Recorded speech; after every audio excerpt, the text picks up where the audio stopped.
Vamos a ver si me puedo manejar bien con la tecnología entonces. Eh, y comenzamos la clase, ¿sí?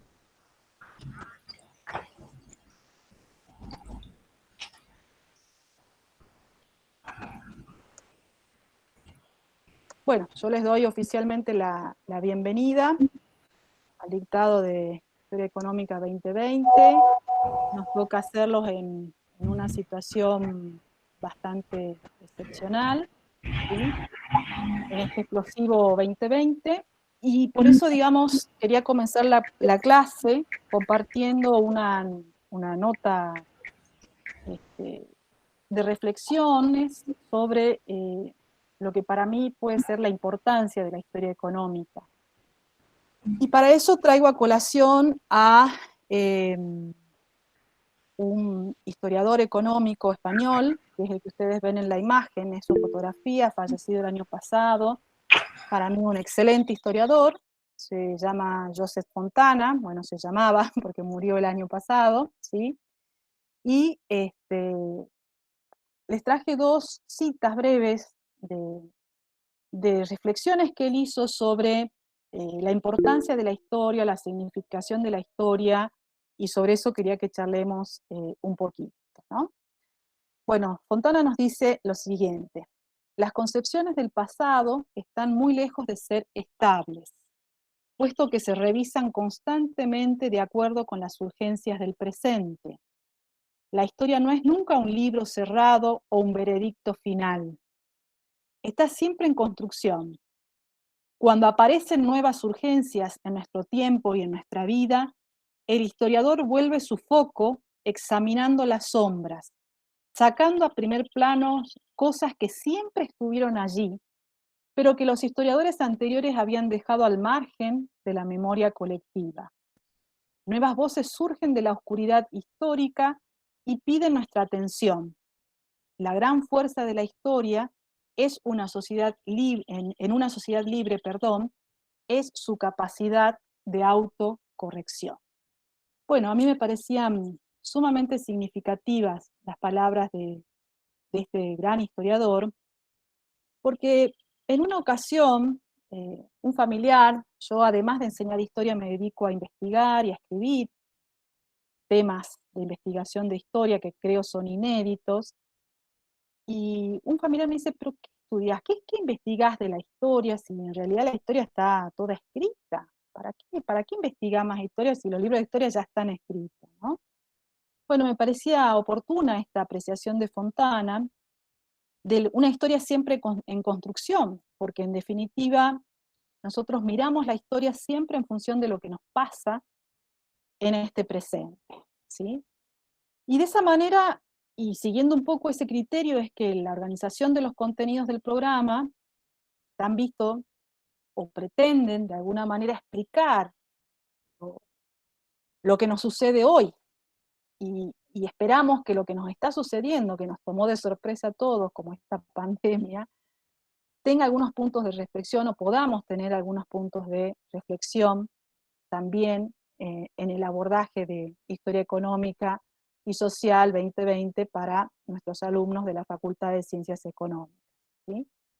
Entonces, dos conclusiones principales. No hay historia cerrada, por eso ustedes van a ver que sobre un mismo tema, sobre el que vamos a abordar hoy, la revolución industrial, no hay una sola versión, no hay una sola interpretación, hay opiniones distintas, y también ese criterio o esa pauta de revisión, de que sobre un mismo proceso se ven otras cosas y se escriben otras cosas, lo vamos a ver en otros temas, ¿sí? Y por otro tema, otra reflexión que queda, me parece a mí, de estas palabras de Fontana, es que la historia se piensa desde el presente, ¿sí? Se indaga desde el presente. La otra cita que quería compartir es esta, y que yo hago propia, ¿no? Nos dice Fontana: no quiero una historia de la historia que amontone en la memoria del estudiante datos inútiles que pronto olvidará.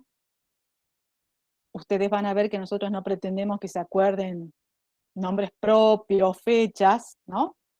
pero tampoco quiero que sirva para inculcarle una colección de verdades establecidas, del signo que sean, sino que le adiestre para hacer aquello que mi viejo maestro Pierre Vilar llamaba pensar históricamente, que les enseñe que el panorama de la sociedad en que vive es tan contingente y mudable como el del paisaje físico de su entorno, y que como aquel puede ser modificado, que no hay nada neutral, sagrado e intocable en ese paisaje social, que todo es discutible, todo puede ser cambiado y debería ser cambiado cuando convenga hacer. Bueno, acá también, ¿para qué? ¿Qué es lo que pretendemos nosotros de este curso de historia económica en carreras, en donde la historia económica, salvo para los de la licenciatura en economía, creo yo, es quizás un tanto marginal, pero no deja de ser importante en su formación profesional? Hablo de los contadores y de los administradores. Debo decir que la experiencia que hemos tenido años anteriores con los alumnos es que si algo les ha dejado el tránsito por esta materia es que han aprendido a pensar históricamente, como dice Fontana acá, ¿no? Nosotros le brindamos una serie de información, ustedes se apropian de esa información, pero la cuestionan. Es decir, nada de lo que nosotros le digamos pretendemos que sea una verdad absoluta, sino que ustedes puedan pensarla por voz propia y que les permita de esa manera ubicarse de una manera más consciente y crítica como ciudadanos y como futuros profesionales en esta provincia, en esta región, en este país, ¿sí? Y eso, que no hay verdades establecidas, que nada es sagrado y que todos, en la medida en que podamos, podemos cambiar nuestra realidad, ¿sí? Bueno, espero que mínimamente les haya gustado estas dos primeras reflexiones. A mí me parecen sumamente valiosas para comenzar a sensibilizarlos de alguna manera con lo que pretendemos en la materia. Y como ese es un poco el propósito, eh, lo primero que tengo para plantearles es también una breve lectura de una nota periodística cuya está extraída de internet, de esta página que ustedes tienen allí, establecido en el link, escrita por Cardeño, perdón, y que es del 14 de julio de este año. Es decir, no ha pasado mucho tiempo que se ha escrito esta nota, y que se titula En plena crisis, el auge de la cuarta revolución industrial. Los invito a que la leamos, ¿sí? ¿Qué dice la nota? El mundo está siempre en constantes cambios, algunos sutiles y simples, otros muy notorios y globales. En esta época de caos y variaciones extremas ocasionadas por el coronavirus, dígase 2019, COVID-19, hemos de notar una aceleración en la comprensión y la adaptación de la tecnología en todos nuestros entornos sociales. No fue un virus, no solo fue un virus el que invadió nuestras vidas, es la tecnología la que lo hace también, siendo esta última en la mayoría de los casos un cambio buscado. La tan llamada cuarta revolución industrial compete un cambio de paradigmas. Entiéndase que las anteriores revoluciones buscaban optimizar los procesos de trabajo físico, mientras que esta busca optimizar los mentales. Por eso esta revolución pone a nuestra disposición herramientas que permiten un mejor procesamiento, entendimiento, uso de la información y de los datos. Cuando la pandemia inició, parecía que esta revolución iba a ser interrumpida, detenida por el nuevo coronavirus, pues la mayoría de los productos tecnológicos que se fabrican en el mundo usan cadenas de distribución y producción mundiales. Muchas fronteras se cerraron, impidieron un correcto abastecimiento de insumos, los trabajos cambiaron de ritmo y algunos proyectos tuvieron que detenerse. Sin embargo, la realidad fue otra. La cuarta revolución industrial aprovechó la coyuntura, es decir, la del COVID, e irrumpió en la vida de todos desde frentes diferentes, en modos que ni imaginamos Ejemplo de esto es que las cuarentenas forzadas generaron el aumento de la virtualización en todas las relaciones económicas y sociales. Bueno, ¿por qué escogí esta nota? Porque siempre me gusta, como nos propone Fontana, plantear la historia, y la historia económica en este caso, desde la actualidad. Y obviamente nuestra actualidad como humanidad, a veces la actualidad es meramente regional, por lo que nos pasa acá en Jujuy, a veces esa apelación a la actualidad es nacional, por lo que sucede en la Argentina. Y hoy nos toca hablar de una realidad mundial que nos toca a todo el universo, a toda la humanidad, que es esta pandemia conocida como el COVID-19. ¿Sí? Bueno, yo quería empezar este dictado de historia económica desde esta realidad, pero además aludiendo a un proceso socioeconómico como con el que se está jugando y se está conjeturando a propósito del COVID, que es el inicio de una nueva etapa, o el inicio o la expansión, si ustedes quieren, porque no es el inicio, es la expansión, de una nueva etapa de revolución industrial que se denomina la cuarta revolución industrial. Bueno, el tema que nos compete hoy ya en el programa de la materia es la primera revolución industrial, ¿sí? Y es por eso que, básicamente, a mí me parecía importante hacer esta correlación de nuestra situación como humanidad, de un proceso enorme que estamos atravesando y que le han llamado o le llaman ya cuarta revolución industrial, proceso que obviamente está asociado al uso de tecnologías de múltiple avanzada, que combina el mundo físico, como la biotecnología, la robótica, con el mundo digital, como la inteligencia artificial, las cadenas de bloques, bueno, y otra serie de cuestiones sumamente complejas de entender.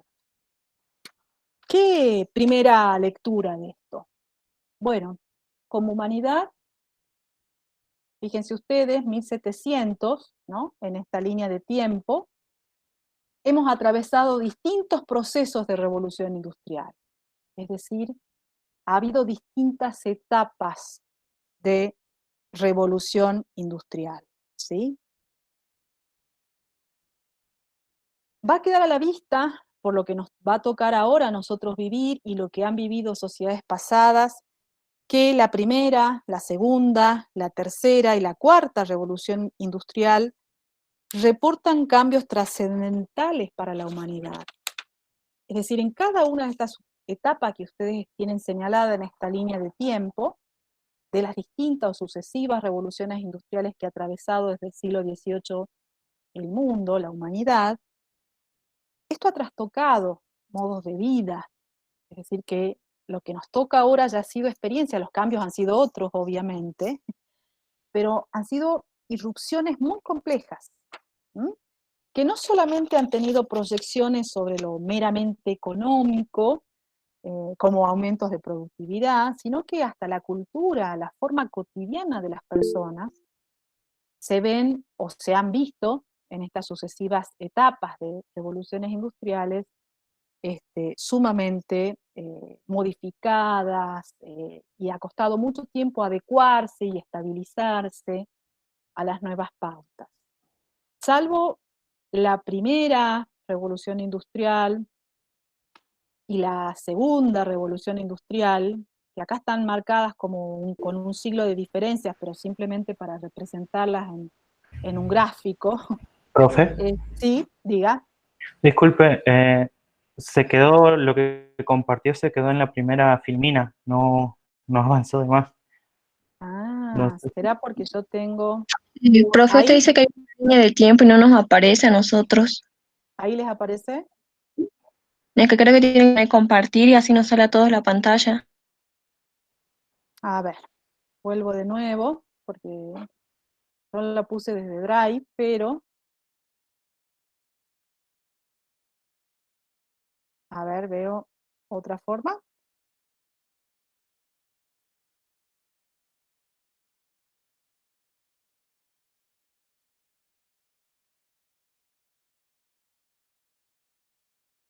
¿Qué otra forma hay de subirla que no sea desde Drive? ¿Ustedes saben? Profe, no importa de dónde usted tenga la presentación, siempre y cuando esté presentando la pantalla con el Google Meet. Lo que Después no pasa es que importa. yo les había el diseño del Power tiene una animación ahí que se superpone a la imagen anterior, por eso es capaz que y casi todo el Power está establecido así. Pero ¿Sí? en teoría no tendría que haber problema. No tendría que haber problema. O sea, lo que voy es que sobre la imagen que había anterior de la nota, sin pasar a otra diapositiva, hay una animación para que Claro. se vea.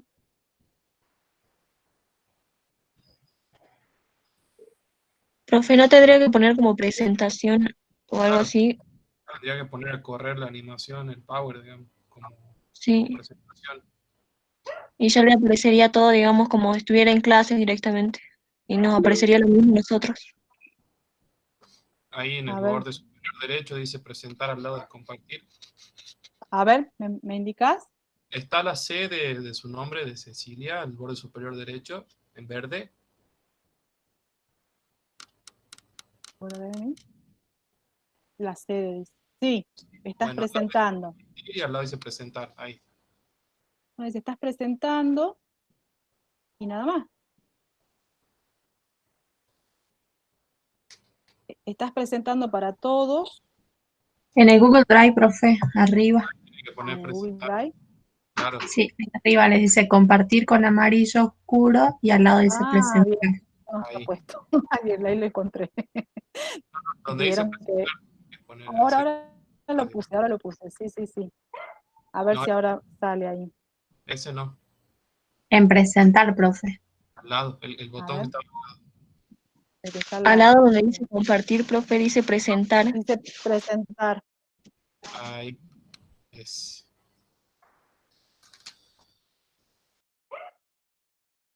Se va a demorar porque está así con varias animaciones. Bueno, ahí está. Creo que estamos. ¿Sí o no? ¿La ven? ¿Están con la... ¿Ahí está? Ahora ¿La ven? sí, Bueno, profe. ahí la Sí, tenemos. ahora sí. De esta estaba hablando, de esta línea de tiempo que ustedes tienen marcada, ¿no es cierto? Ahí, donde tienen, bueno, la primera revolución industrial, que la tienen pautada en el siglo XVIII. Hoy vamos a hablar sobre esa revolución industrial. Luego tienen siglo XIX, que en realidad es antes, un poquito antes, digamos, o casi al final del siglo XIX, perdón, la segunda revolución industrial, que la vamos a ver en 2 semanas. Luego tenemos una tercera revolución industrial, que la ubican ya en el siglo XX, aproximadamente hacia mediados del siglo XX, 1950, cuando se dieron los primeros inventos de informática, de computación, ¿sí? Y de ahí no dejó de crecer y de innovarse en tecnologías de informática, de digitales, etcétera, etcétera. Y bueno, y hoy en día esto que planteábamos a través de la nota, ¿no es cierto?, la cuarta revolución industrial, esta revolución que le llaman la revolución de la inteligencia artificial, básicamente. ¿Sí? Así que bueno, es desde el posicionamiento de estas dos situaciones particulares, el COVID y la aceleración de la cuarta revolución industrial, que yo los invito a ir a la primera, esta que aparece ahí, la maquinita del ferrocarril, ¿sí? Para pensar sobre, digamos, tratar de reflexionar sobre la importancia y la significación de esa primera revolución industrial, y como les decía, de tratar de rastrear y que quede claro cuáles han sido las transformaciones básicas, centrales, que ha generado esa primera revolución industrial.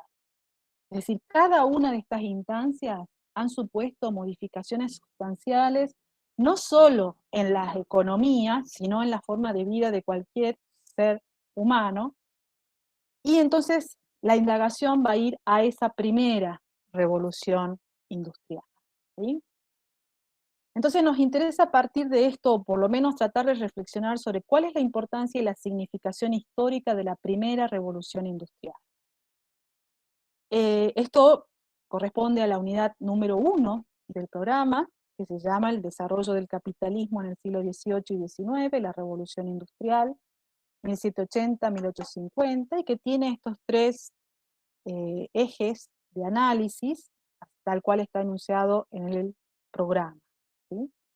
Nosotros vamos a avanzar sobre el punto 1.1, básicamente hoy, no vamos a continuar sobre el punto 1.2, que lo vamos a retomar la clase que viene, bueno, porque estaba previsto que íbamos a tener su tiempo en las cuestiones de charla y diálogo para que pudiéramos acordar y que quede claro todo el régimen de cursado de la materia, ¿sí? Y ahí mismo yo les copié como ejemplo, y lo voy a hacer en cada unidad, como ejemplo, digamos, hay para los coloquios, hay dos temáticas asociadas a esta unidad, ¿sí? La primera se llama la revolución industrial y las condiciones de vida de los sectores obreros. En ese caso, ¿sí? Lo que nosotros tenemos para analizar son dos textos más allá de la clase teórica, y el otro es comparar la hegemonía británica y la hegemonía norteamericana, también con dos propuestas. Más adelante vamos a avanzar, es decir, la primera revolución industrial, vamos a ver qué es la que sucede, hoy lo vamos a ver en Inglaterra, ¿sí? Y luego, hacia la segunda revolución industrial, quien va a liderar ese momento, o esa etapa de industrialización va a ser Estados Unidos. Entonces un poco la otra propuesta de coloquio y de trabajo escrito es ese. Yo los puse para que ustedes vayan teniendo ejemplos y conectando con los distintos temas, todo ese listado van a ser bueno, los enunciados que nosotros hemos dado y los textos que hemos dado a los distintos coloquios, ¿sí? Entonces, dicho esto, empecemos con esta idea de abordar el tema de la revolución industrial.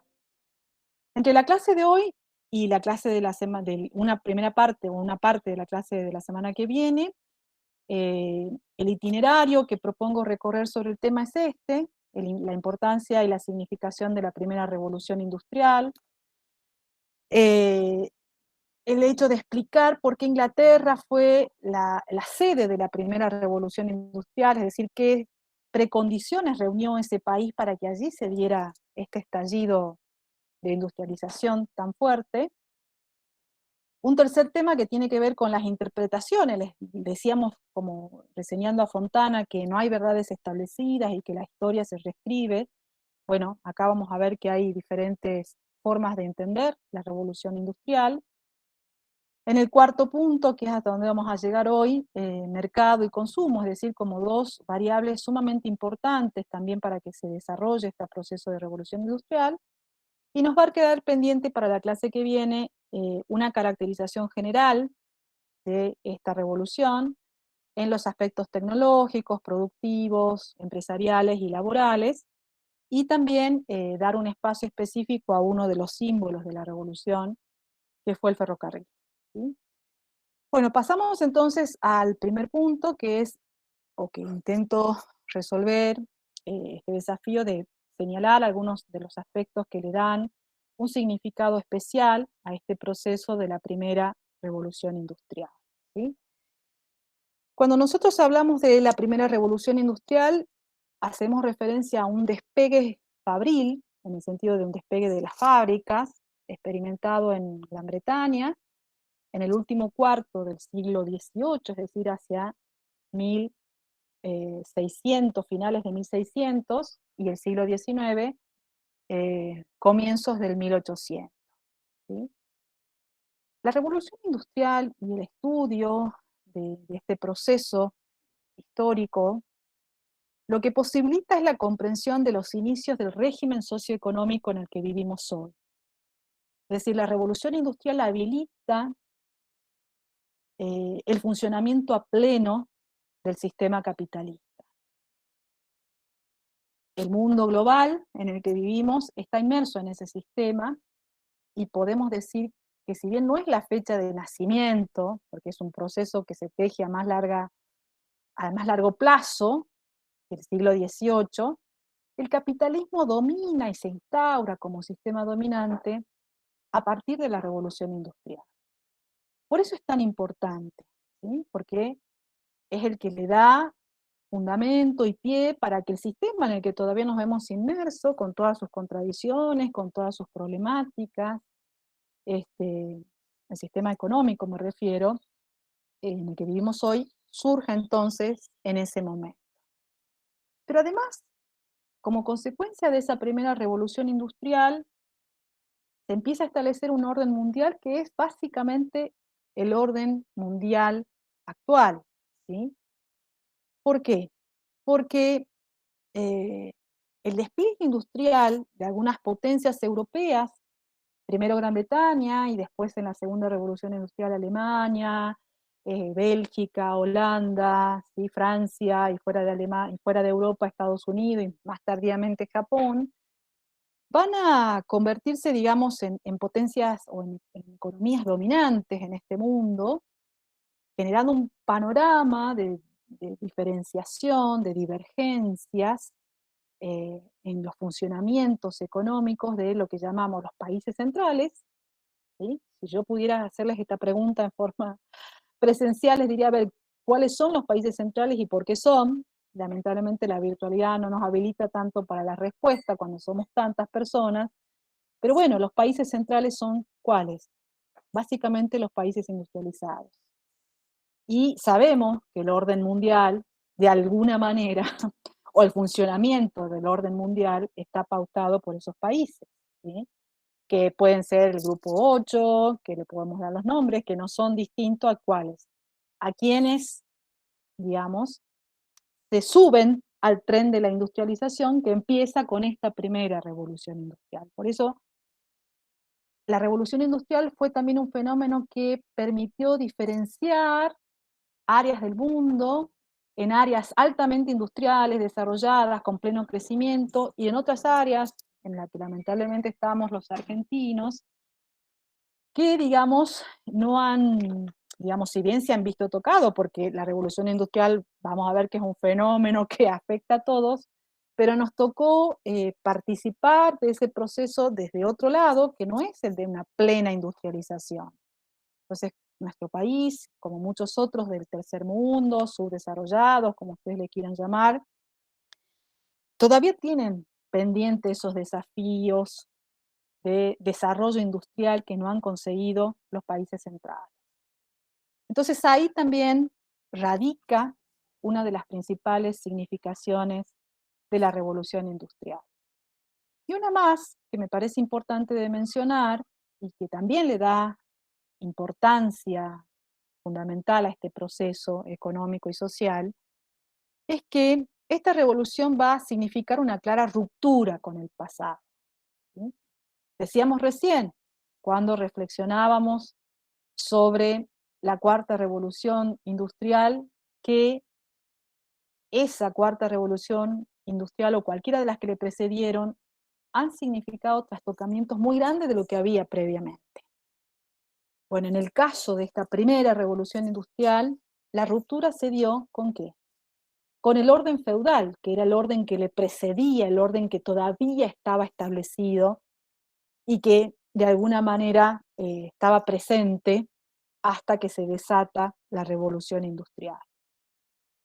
Entonces, estos tres elementos creo que hablan de la importancia de este fenómeno, y para dejar en claro qué es lo que instaura, en concreto, es el sistema capitalista, un sistema socioeconómico que está basado en la propiedad de los medios de producción. No todos los sistemas económicos se basan en ese precepto. Hay veces que la propiedad es comunal, de toda una comunidad, hay veces que la propiedad es estatal, como los sistemas comunistas que hasta el día de hoy existen, ¿sí? Entonces, o que la propiedad es dividida, no hay propiedad absoluta en otros casos, como en el feudalismo. Entonces, el capitalismo tiene como una característica fundamental que está basado en eso, en que los medios de producción están apropiados de forma privada, pertenecen a particulares. Otra de las características es el trabajo asalariado, es decir, hay un alto porcentaje, una gran parte de la sociedad en las que dominan los sistemas capitalistas, que para subsistir, como no tiene medios de producción, como no es propietaria, lo hace vendiendo lo único que tiene, y que es su trabajo, a cambio de un salario. La mitad, y mucho más de la mitad de la sociedad, estamos en esa condición. En la mercantilización extendida de productos y servicios, es decir, hay economías como las que vamos a revisar un poquito, la feudal, los mercados funcionaban muy segmentados, con muy poca participación de algunos sectores de la población. En cambio, en una sociedad capitalista, desde, qué sé yo, la lechuga que consumimos todos los días, el tomate, hasta una computadora, todo lo hacemos, lo obtenemos, ¿no es cierto? O sea, se produce y se comercializa a través del mercado. Y se caracteriza también el sistema capitalista por la acumulación y concentración del capital, ¿sí? Es decir, hay sectores que son los que tienen ese capital, cada vez más se concentra. Vamos a ver a lo largo del desarrollo de esta materia que el capitalismo ha tenido distintas vidas, no siempre ha sido igual.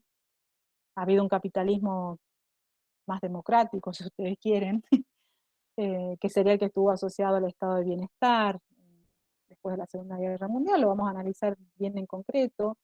Este que surge con la primera revolución industrial fue muy salvaje, porque es un capitalismo por el que se van a dar, es decir, estos sectores que después finalmente van a ser asalariados, son los que van a sufrir todo el proceso de cambio drástico de su forma de vida hasta pasar a ser asalariados y entenderse con ese nuevo mundo capitalista. Entonces fue bastante drástico, ¿sí?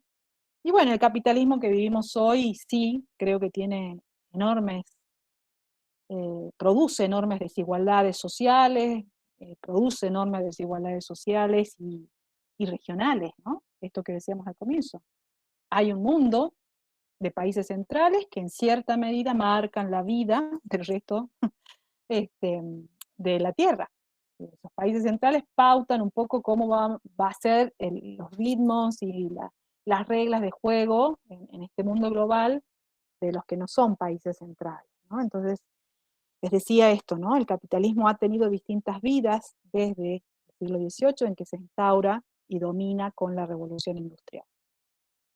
Y una cosa que es fundamental, y que no está puesta acá en esta definición, es que hay como, digamos, hay un espíritu que invade en la naturaleza, no en la naturaleza, digamos, la cultura, porque no somos naturalmente, o sea, no estamos naturalmente formados para querer acumular y ganar y tener beneficios de cada cosa que hacemos, que es lo que pretende el capitalismo, pero sí culturalmente, es decir, en esta sociedad del siglo XXI, capitalista, occidental, nos movemos con ese criterio, es decir, con el criterio de acumular riquezas, de tener beneficios, ¿no? Y esto tampoco ha sido siempre así, entonces es una creación del sistema capitalista.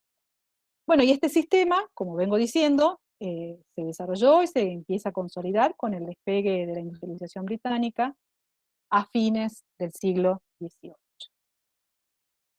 Como lógica, me parece que sería importante que para entender cuáles son los cambios y esa ruptura tan abrupta que va a significar la revolución industrial, repasemos brevemente el orden feudal, que en alguna medida en el programa está enunciado como la sociedad preindustrial, es decir, la sociedad antes de la revolución industrial, ¿sí? Bueno, ¿qué podemos decir de ese orden feudal como características centrales? ¿Sí? A ver si recuerdan un poquito la historia del secundario. Es una sociedad rural, porque el 90% de la población era campesina. La actividad principal sobre la que, digamos, en la que estaba vinculado el 90% de la población, es decir, estos campesinos, era la agricultura, pero esta agricultura tenía una organización y uso de técnicas o tecnologías que estaban asociadas a un fin, que era el autoconsumo, es decir, cada uno producía lo que consumía, o por lo menos cada familia campesina producía lo que consumía, por eso es una economía de autosubsistencia, y había algunos desarrollos, así como algunas burbujas, digamos, de desarrollo industrial y comercial, pero en general el uso del dinero era bastante restringido, ¿sí? Era un espacio predominantemente rural, no nos podemos imaginar mucho, salvo cuando nos alejamos de las grandes ciudades, cómo funcionaba este sistema o este orden feudal. Estaba, digamos, era ese mundo de campo, salpicado por algunas aldeas y algunas ciudades que comienzan, digamos, a crecer también con este proceso, con un proceso de expansión que va a tener la economía feudal desde el siglo XI, ¿sí? La otra característica es que la base de producción de este sistema o este orden feudal era el sistema de servidumbre. Por este sistema se vinculaban o se establecían las relaciones entre los productores directos, es decir, los campesinos, que eran poseedores de distintas parcelas de tierra, poseedores digo, no dueños, poseedores de parcelas de tierra. Se establecía la relación entonces entre ese grupo, ¿con quiénes? Con los señores que eran dueños de las tierras. Y ese lapso que unía a estos dos sectores, los señores dueños de las tierras y la mayoría campesinos, siervos, que eran los productores directos que estaban involucrados en la actividad agrícola, era a través de la servidumbre. La servidumbre supone la obligación por parte de los sectores campesinos de exigencias económicas que le impone el señor. ¿Cuáles eran esas exigencias? El pago de un tributo para acceder a esa parcela de tierra. Es decir, el vínculo de servidumbre se establece entre estos dos actores, campesinos y señores dueños de las tierras. El lazo que los unía era el pago del tributo. ¿El pago del tributo en qué consistía? En que los campesinos siervos, para acceder a una parcela de tierra que pertenecía a los señores, acceder, digo, a esta parcela de tierra, ¿para qué? Para vivir y para cultivar lo que necesitaba para autosubsistir, debía pagar un tributo a ese señor. Ese tributo se efectivizaba ¿de qué manera? Con trabajo, es decir, con trabajo, horas trabajadas, semanas trabajadas en las tierras que eran de uso exclusivo del señor, o directamente con cereales, con parte de su producción, es decir, a veces con trabajo, a veces con especie, pero siempre el campesino tenía la obligación de ceder, ¿no es cierto?, ese excedente a los señores feudales dueños de las tierras, ¿sí? Decíamos recién que la presencia urbana, las ciudades, era minoritaria, por eso funcionaban más bien como enclaves aislados, ¿sí?, que generalmente eran abastecidos por los excedentes del sector agrario, este sector rural, pero fundamentalmente por productos exóticos que venían de zonas lejanas. Bueno, ese es el orden que la revolución industrial va a modificar plenamente, pero antes de que se dé la revolución industrial, ese orden feudal va a experimentar una crisis muy abrupta en el siglo XIV, crisis que va a hacer que se empiecen a disolver algunos de estos elementos sustanciales de su economía, de cómo funcionaba esa economía, de cómo funcionaba esa sociedad, pero que sin que se disgreguen totalmente. Es decir, la crisis del siglo XIV lo que hace es poner en jaque a ese orden feudal, pero no lo destruye totalmente. Quien lo va a destruir totalmente es la revolución industrial, pero 3 siglos después, prácticamente. 3 siglos más, perdón, después. Sí, 3 siglos o más. No, porque digamos hablamos del siglo XV, del XVI, del XVII, hasta el XVIII, digamos, que surge la revolución industrial. 3 a 4 siglos después. Esta crisis del siglo XIV, quizás ustedes la han tenido noticias, miren que hace tanto tiempo ha sucedido, pero han tenido noticias de ella hace mucho tiempo, más recientemente, perdón, por un fenómeno que se va a dar y que va a acompañar la crisis y con la que se ha comparado mucho lo que nos sucede hoy en día, que fue la peste negra, una pandemia, producto de la enfermedad que transmiten las ratas, la peste bubónica, por eso se llamó peste negra, que azotó a la población europea. Cerca de 25 millones de personas murieron a consecuencia de esta crisis que se desencadenó en este siglo, en el siglo XIV, y que agudizó toda la depresión que ya se venía dando en los patrones económicos del orden feudal, ¿sí? Es decir, se va a combinar una epidemia como la peste negra con una situación de una Europa que tenía un sistema económico en agonía, que estaba agonizando, que no funcionaba bien, que estaba siendo minado por cambios climáticos, que estaba siendo minado fundamentalmente por lo que se conoce como las crisis malthusianas, que son crisis de subsistencia porque se producían, desequilibrios constantes, y eso ocurrió en el siglo XIV, entre la población y los recursos naturales, y ese desequilibrio generaba enormes, se proyectaba y se expresaba en la propagación de nombres hambruna. Es decir, ese desfase entre población y recursos, lo que provocaba era hambre, muerte, y eso es básicamente lo que se va a asociar con la crisis esta, la expansión de la peste negra, ¿sí? A ese elemento de desequilibrios entre población y recursos que producen crisis de subsistencia, por el que voy a volver en un ratito, se le va a sumar situaciones de guerra permanente en Europa en ese momento. ¿Por qué? Porque empiezan a surgir los estados nacionales que hoy conocemos, es decir, la Francia, la Inglaterra, la España, Portugal, Alemania, que hoy conocemos como estados nacionales tan pujantes, no existían en ese momento como tal, sino que eran duquesados, principados, y en este momento del siglo XIV emprenden una serie de guerras para unificarse y para constituirse como estados, por eso la guerra estaba muy presente también en el siglo XIV, ¿sí? Lo que ustedes tienen, acompañando la filmina, es una explicación gráfica de la teoría demográfica de Malthus, que es la que explica básicamente esta crisis del siglo XIV, por sistemas económicos que se basan en, que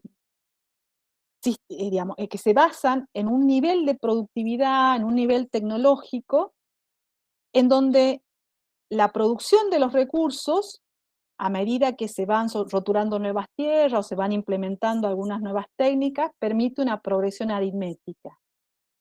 Pero que sin embargo va acompañado, es decir, los momentos de expansión de esa producción van acompañados por incrementos de la población que, según Malthus, crecen progresivamente, crecen geométricamente, es decir, hay una progresión aritmética de los recursos y hay una progresión geométrica de la población.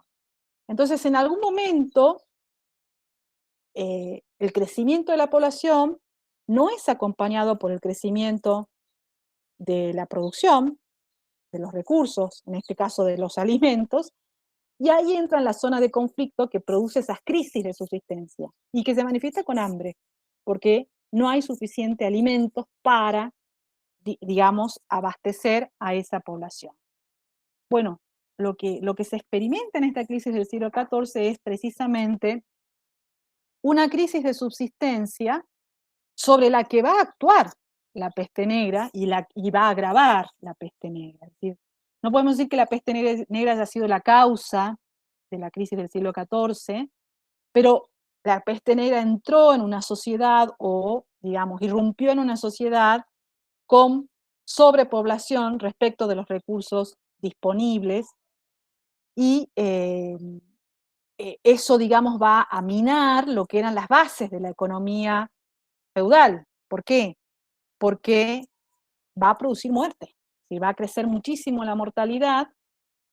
Como hay muchísima mortalidad, decrece la mano de obra servil disponible.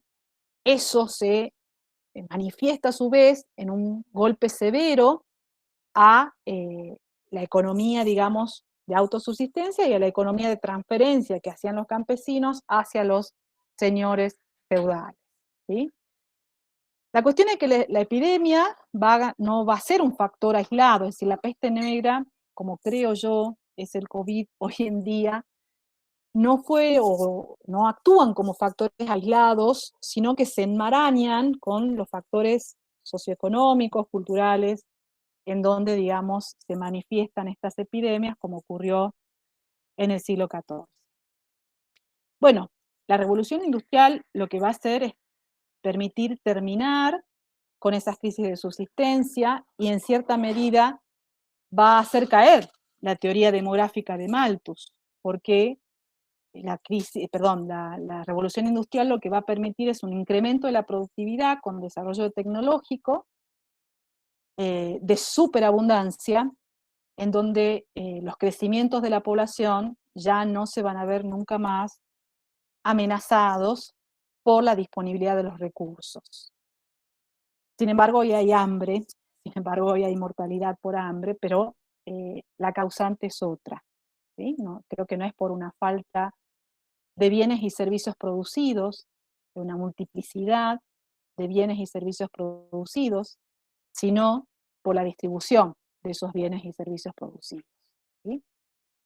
Bueno, es ese orden entonces sobre el que se va a actuar o el que va a trastocar definitivamente, entre eso, la superación de las crisis de subsistencia, con la revolución industrial.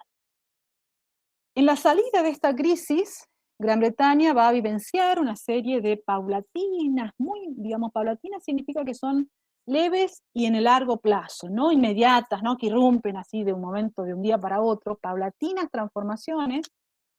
Duraron 3 siglos esos cambios, chicos, para que ustedes se den una idea. 3 siglos, pero son transformaciones que se fueron gestando a partir de la crisis del siglo XIV en Inglaterra y que conformaron toda la serie de precondiciones o condiciones que explican por qué Inglaterra fue el primer país del mundo en donde se desarrolló un fenómeno de industrialización como el de la primera revolución industrial.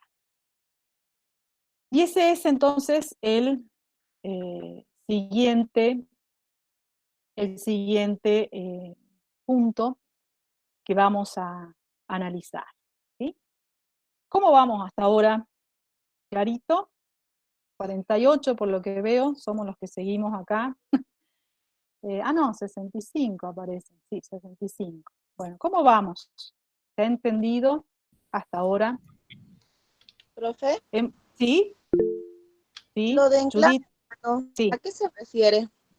Enclave es como algo diminuto que está en el medio de un universo, ¿sí? O sea, son ciudades en un universo que es rural. O sea, no predomina las ciudades en el mundo feudal, durante esos sistemas feudales previos a la industrialización, ¿sí?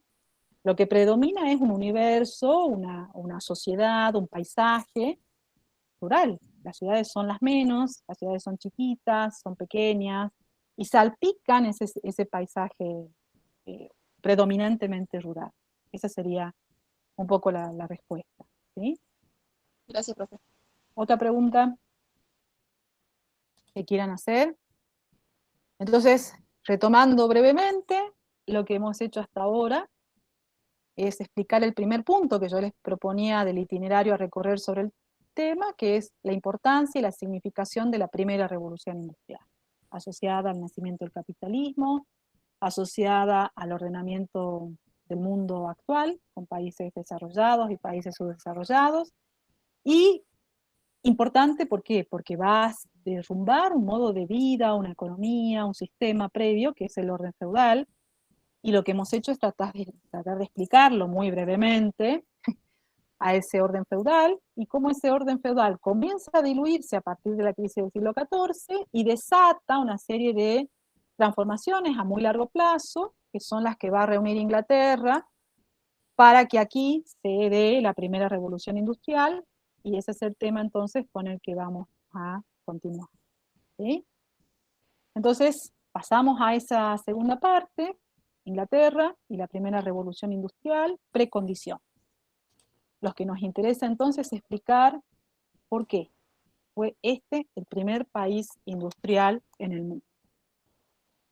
Y bueno, como venimos diciendo que se trataba de un mundo predominantemente rural, el orden que precede, el orden feudal, va a ser justamente en el mundo agrícola donde se van a dar una serie de transformaciones muy importantes en el siglo XVIII en Gran Bretaña, que van a empezar a cambiar todas las pautas de producción, de distribución de riqueza, de grupos sociales establecidos, etcétera,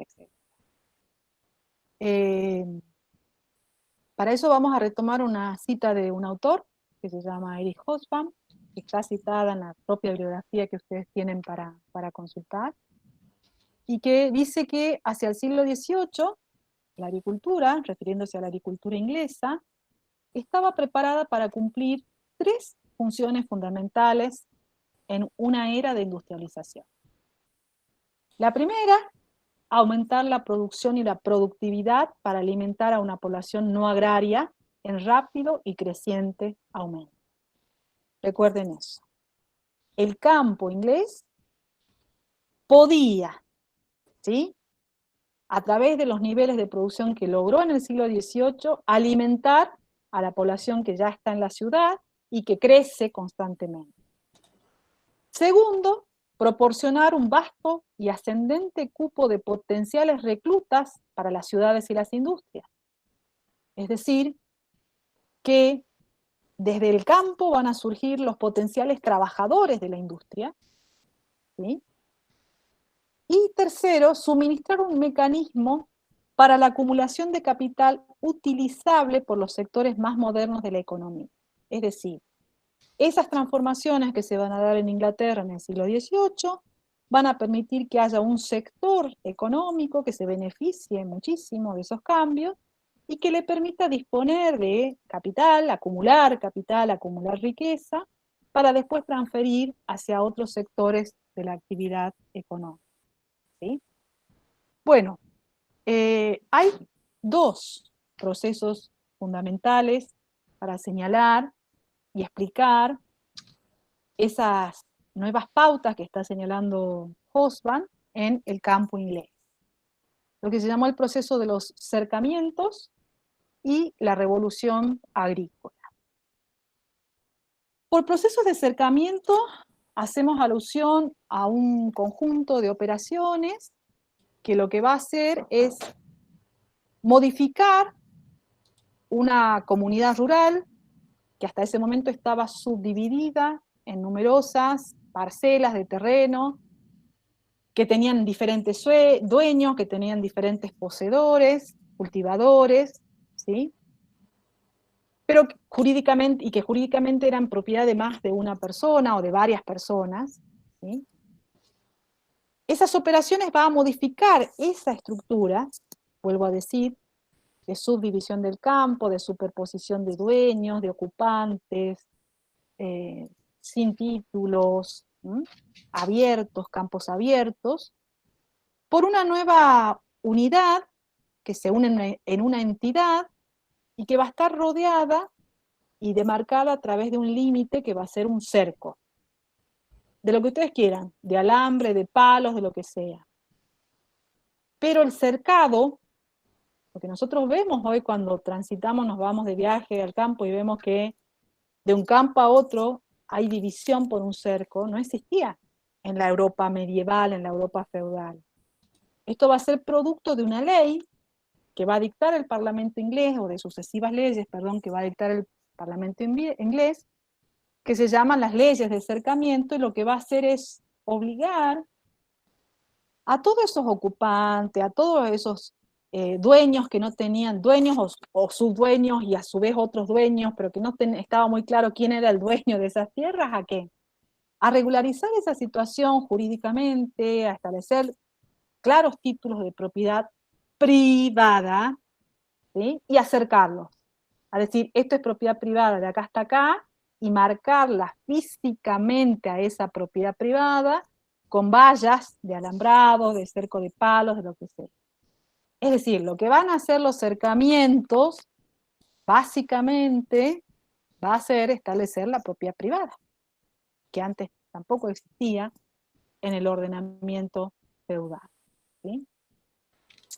Y acá nosotros tenemos una muestra, espero que la puedan interpretar, gráfica, de una aldea británica, antes y después de esos procesos de cercamiento.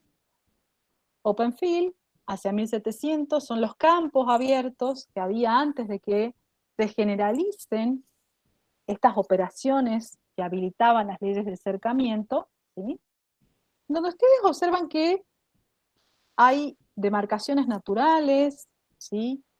Que hay tierras comunales, que hay tierras de pastajes, que hay como zonas, dice zonas de barbecho, de guisantes, ahí esas casitas son las aldeas en realidad, ¿no? Y no hay mayores demarcaciones. Era la forma de utilización de la tierra en el orden feudal, donde les vuelvo a repetir, había derechos superpuestos, a veces de propiedad, a veces de ocupación, desde tiempos de antaño, ¿no? Y donde no estaba, o por lo menos no se pretendía mucha claridad en quiénes eran los dueños efectivos, sino que había un uso en concreto de esas parcelas de tierra. Y luego tenemos esa misma aldea graficada, una vez que ha operado el proceso de cercamiento, en donde ustedes ven claras delimitaciones, todas esas líneas marrones, digamos, son los cercos que se han dado a partir de estas leyes de cercamiento. O sea, ese es el nuevo paisaje que nosotros vamos a ver establecidos por estas leyes de cercamiento. Bueno, ya podemos ir avisorando un poquito cuáles han sido las consecuencias en función de lo que nos decía Hobsbawm. A ver, si recordamos un poquito, Hobsbawm dice que esas transformaciones en el campo permiten que haya un grupo importante de gente como potenciales habitantes de ciudades y de trabajadores de las nuevas industrias, ¿sí? Bueno, eso se genera a propósito de estas leyes de cercamiento, porque una gran cantidad de campesinos, que obviamente no tenían títulos claros de propiedad de las tierras que ocupaban y de generaciones de antaño que ocupaban esas tierras, van a perder la posesión de esas propiedades, y eso va a generar lo que se puede llamar un fenómeno de proletarización. ¿Qué significa eso? Que al no disponer ya de su medio de subsistencia, es decir, de esa parcela por la cual históricamente esa familia se abastecía, se ve obligada ¿qué? A irse a la ciudad y a buscar un trabajo a cambio de un salario, ¿sí? Otra característica tiene que ver con esto mismo, del éxodo a las ciudades. A propósito de las leyes de cercamiento, un grupo minoritario va a lograr mantener la propiedad de la tierra y conformar un sector de pequeños y medianos propietarios, pero la gran mayoría no se va a ver embarcada en ese proceso. A lo sumo, digamos, a veces se les decide dar una propiedad, pero muy lejos de donde estaba su residencia, en otro lugar, en tierras marginales, a campesinos pobres, que no pueden emprender un proceso productivo porque no tienen recursos, no tienen capitales para poner esas nuevas tierras que se les asignan alejadas de donde estaban en producción, porque ahora ya no pueden estar en cualquier lado o en esos lados que históricamente estaban, sino que tienen que estar en su propiedad porque impera el régimen de propiedad privada, y terminan vendiendo esas parcelas a quienes son realmente los verdaderos dueños de estas tierras, y eso los obliga a trasladarse a las ciudades, y se produce un éxodo, ¿no? Al no tener esos medios de subsistencia, a la ciudad. Y bueno, y acompañando ese proceso, obviamente, crecen las ciudades y hay un fuerte proceso de urbanización. Entonces, a ver si está claro cuáles son las transformaciones, fíjense ustedes, que provoca la ley de cercamiento, ¿no? Nosotros habíamos planteado un orden feudal donde cada campesino tenía asignado una parcela de tierra para su autosubsistencia, que trabajaba en condiciones serviles frente al dueño o a los dueños de esas tierras, y en ese contrato, digamos, parte de su producción a ese dueño de las tierras, o si no le pagaba con trabajo en las tierras que destinaba específicamente este señor para su cultivo, ¿sí? Para su uso personal. Pero tenía asegurada su subsistencia, es decir, ese siervo medieval que trabajaba en esas condiciones serviles, que no era libre, plenamente libre, como el obrero de una ciudad asalariado, tenía asegurada la subsistencia. Bueno, las leyes de acercamiento lo que hacen es impedir que esos sectores campesinos continúen controlando esa posesión, les impide mantener su fuente de subsistencia y los expulsa del campo. Los mueve a irse a la ciudad, donde se empiezan a radicar la ciudad, ¿sí? La otra transformación, decíamos, es lo que se ha denominado la revolución agrícola, por la cual, digamos, se van a implementar nuevas técnicas. Es decir, los cercamientos lo que hacen es establecer un nuevo orden jurídico de las relaciones entre trabajo y propiedad, ¿sí? Y a su vez, esa transformación jurídica va a estar acompañada por una transformación en las técnicas de producción agropecuarias, ¿sí? Que es lo que se ha llamado como, o se le da el nombre de revolución agrícola. ¿En qué ha consistido básicamente esa transformación desde lo tecnológico, desde la organización de la producción y de las técnicas aplicadas a la agricultura? Básicamente en el reemplazo de un sistema de producción que se llama sistema de producción de barbecho, ¿sí? Por un sistema de producción cuatrienal, que también se llama Norfolk, como está establecido en la filmina y en la gráfica de la filmina, ¿sí? ¿Cuál es la transformación? Bueno, durante el orden feudal, como no había demasiados implementos tecnológicos, no solo de herramientas, sino de abonos, de conocimientos, de difusión, digamos, de cómo mejorar la productividad de esa tierra, una parcela se dividía o se subdividía en tres, digamos, partes, cuya división estaba basada en el uso rotativo de esas tres partes. En una parte se producían o se cultivaban y se sembraban cebada y productos paraguisantes como arveja, habas, etc. En la otra parcela se cultivaba trigo, y una tercera parcela de esa posesión se dejaba en barbecho, se dejaba en descanso, ¿sí? Para que no se agote la productividad de esa tierra. Al año siguiente se combinaba, digamos, se cambiaba, donde había sido el barbecho se cultivaba trigo, el barbecho pasaba donde se había cultivado cebada y la cebada donde se había cultivado trigo.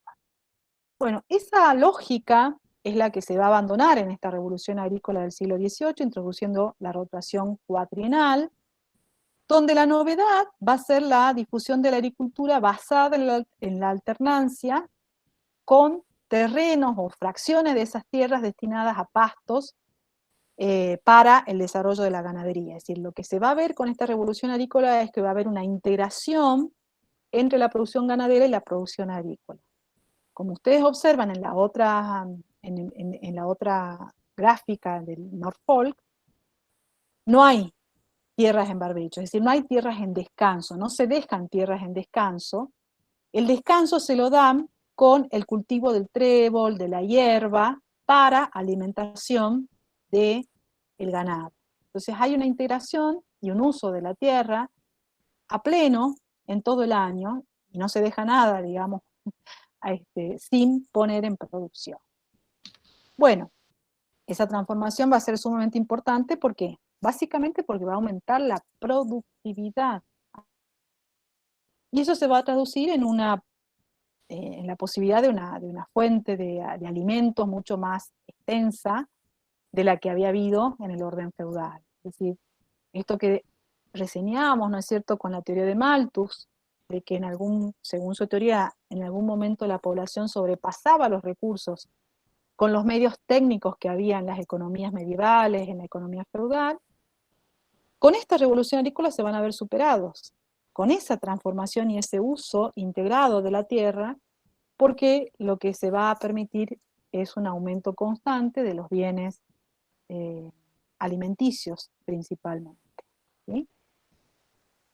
Bueno, eso le va a permitir también a Inglaterra ser una gran exportadora de grano y empezar a utilizar otra tierra que estaba inutilizada, que eran zonas de pantanos, se las va a desecar, se van a empezar a utilizar fertilizantes, ¿no? Se incrementan las zonas de pastoreo y a su vez se articula con el desarrollo de la ganadería ovina, que es muy importante por la provisión de lana para la industrialización de esta etapa, que va a estar basada, como veremos, en la industria algodonera principalmente, ¿sí? Bueno, la revolución agrícola lo que va a permitir es de alguna manera articular esos cambios en el campo inglés con las actividades industriales propias de la revolución industrial. ¿Por qué?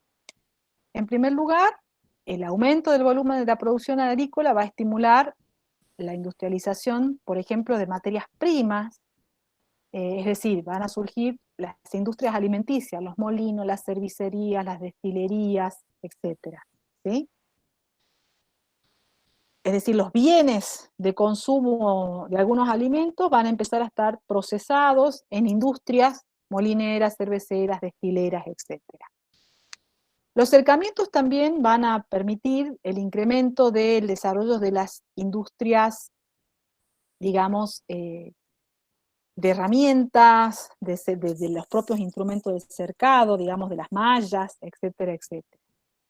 A su vez, como Inglaterra va a crecer en su producción de granos en este momento, eso va a hacer, y va a ser un importante país exportador de granos, va a incrementar o va a, de alguna manera, alentar también su industria naval, es decir, los barcos y toda la industria naviera para el transporte de esa mercancía.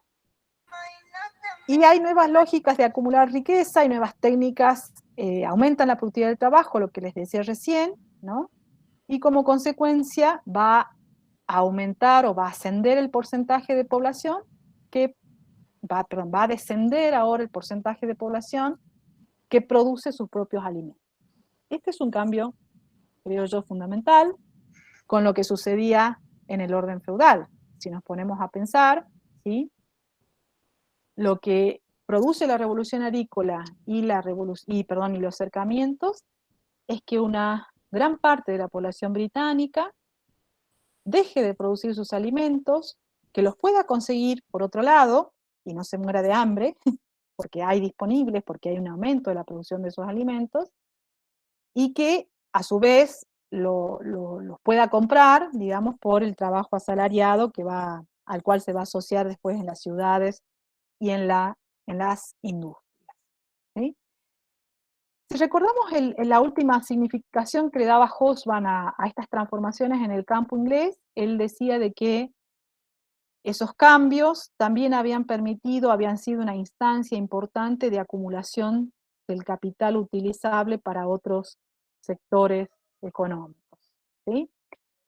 Bueno, acá, digamos, cuando se habla de mecanismo de acumulación de capitales, lo que significa ese proceso, básicamente, acumular capital significa apropiarse de los medios para producir. Pero acá estamos en los inicios de este sistema capitalista y la apropiación de esos medios de producción significó quitárselo a otro sector, en este caso los campesinos, y privarlo a esos sectores de esos medios de producción, ¿sí? Entonces acá se da un proceso de acumulación originaria en un determinado sector de la población, que son burgueses, terratenientes, que son los que finalmente introducen estas modificaciones tecnológicas y se pueden quedar con la tierra, ¿sí? Y eso termina siendo un proceso, digamos, de acumulación del capital agrario bastante importante, que después va a acompañar todo el proceso de la revolución industrial. Bueno, hasta acá he tratado de explicarles entonces cuáles han sido los cambios que se fueron dando en el siglo XVIII en el campo inglés y que explican muy bien, creo yo, por qué acá había, o sea, Gran Bretaña reunía condiciones importantes para que aquí se desarrolle la revolución industrial. El resto de Europa prácticamente seguía atada a esas relaciones serviles, sobre todo Francia. Francia va a emprender un proceso de transformación del orden feudal distinto al inglés. Mientras en Inglaterra sucedía la revolución industrial, en Francia va a suceder la revolución francesa. Es decir, Francia va a optar por una vía política de transformación que va a demorar más en que se concreten esas transformaciones que nosotros estamos viendo en Inglaterra. Y bueno, y gran parte de Europa, sobre todo, y Rusia, por ejemplo, seguía siendo totalmente feudal, ¿sí? O sea que y después había en otros países algunos elementos parecidos en el campo a lo que estaba sucediendo en Inglaterra. Pero estas características que se dieron como revolución agrícola y como proceso de acercamiento, fue un fenómeno que realmente se agudizó y se extendió en Inglaterra, y era el único país que reunía las condiciones, por eso es tan importante, digamos, mencionarlo como condiciones o precondiciones que explican la revolución industrial en este país, ¿sí? Bueno, hay otra cuestión, pasando digamos, a analizar otros sectores de la actividad económica. Nosotros dijimos que la actividad agrícola era prioritaria, pero bueno, hay actividades complementarias de la economía británica, sobre todo la industria y el comercio, que también van a comenzar a provocar una serie de transformaciones en el siglo XVIII. Entonces lo que vamos a tratar de ver es analizar a través de distintos actores cómo se fueron dando estas transformaciones en los campesinos, en los artesanos, en los comerciantes, y si se dieron en todos los casos, ¿sí? Bueno, cuando uno habla de industria durante la etapa feudal, básicamente se refiere a la industria textil, porque durante la etapa feudal los otros productos manufacturados prácticamente, digamos, no había mayores procesamientos de los productos manufacturados, pero sí, digamos, se necesitaba producir vestimenta, ¿no? Entonces, era una de las ramas industriales más desarrolladas durante ese orden feudal, esa Edad Media, ¿sí? Había otros sectores, pero eran de menor importancia, por el alto grado de autoabastecimiento que caracterizaba a la economía feudal, ¿sí? Y eran estos sectores, los campesinos, que eran campesinos tejedores en realidad, los que producían los tejidos tanto de ellos como de pequeños sectores de la sociedad urbana, principalmente, que se abastecían, digamos, de la producción doméstica campesina. Pero toda esa producción textil estaba fuera del circuito comercial, es decir, no se comercializaba formalmente. ¿Sí? En las ciudades había artesanos que producían lo que se conocen como talleres urbanos, que eran propiedad de estos artesanos, pero que vamos a ver que reunían condiciones y características bastante diferentes a lo que van a ser los dueños de las industrias después que se desarrolle la revolución industrial. El propietario de ese taller era el maestro, el que tenía el conocimiento de cómo se hacía ese oficio, ese producto. Para que ustedes tengan una idea, estamos hablando de herreros, de carpinteros, de sastres, de ese tipo de artesanías es la que estamos hablando. Y ese maestro artesano trabajaba en su taller, que era su propio domicilio, es decir, en su propia casa tenía montado su taller, y trabajaba con un pequeño grupo de personas que eran los oficiales o los aprendices que estaban iniciándose en el conocimiento y las técnicas de producir ese bien, el único bien que se producía en el taller, ¿sí? Sobre los que había una relación más bien tipo de padre-hijo, por eso se habla de una relación de tipo paternal, ¿no? E incluso donde esos aprendices y esos oficiales vivían, o se alojaban y residían en la casa del maestro y se alimentaban en la casa del maestro. Y no había una lógica de acumulación de excedente para ampliar las escalas productivas, es decir, se contentaban con producir lo que se les encargaba, es decir, eran producciones a encargo, o sea, alguien que necesitaba un zapato lo encargaba, alguien que necesitaba un traje lo encargaba, etcétera, etcétera. El producto además pasaba en toda la escala, en todas las etapas de su producción por las manos de una sola persona, el artesano, que producía toda la terminación, con herramientas muy simples y adecuadas al oficio que había adquirido, ¿no es cierto?, el trabajador. La organización de estas artesanías era a través de gremios, los gremios de sastres, los gremios de carpinteros, etcétera, distintos gremios, que tenían funciones bastante claras porque ellos establecían fijaban, digamos, la cantidad y la capacidad de producción que se ponía en oferta, que no se regulaba la oferta a través del mercado, se limitaba la competencia en los precios porque había a lo sumo 2 sastres, 2 carpinteros en cada núcleo urbano, ¿sí? Y como estaban agremiados, entre ellos acordaban esos precios y cuál iba a ser la calidad del producto, y además obstruían que se instalen otros artesanos que pudieran competir con los ya establecidos.